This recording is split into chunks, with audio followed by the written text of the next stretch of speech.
Who knew that molds could be so interesting? We did. That's why we created the Mycotoxin Minute.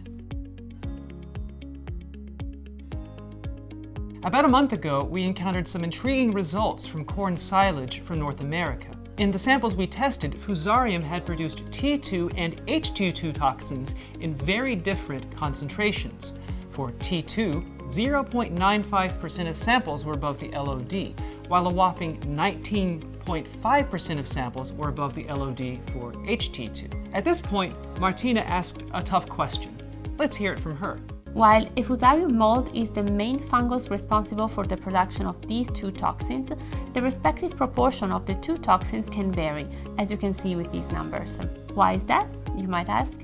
That's the topic for another Mycotoxin Minute.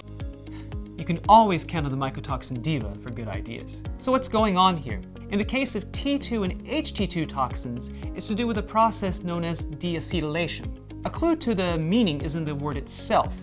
The thing that distinguishes T2 from HT2 is that T2 has what's known as an acetyl group, seen here. HT2 is simply T2 that has lost its acetyl group, as you can see here. So what causes this to happen? It can be a lot of things, from environmental to genetic factors. We don't completely understand all of this, to be honest. But one thing we have observed is that T2 is usually at the same level or higher than HT2. However, as in our example, we sometimes see higher levels of HT2. As it turns out, this is typical of certain cereals cultivated in Northern Europe. Studies show that deacetylation, which turns T2 into HT2, depends on several factors, including the grain species infected and the Fusarium species producing the toxins. All these factors could induce or repress the enzymatic activity that causes deacetylation.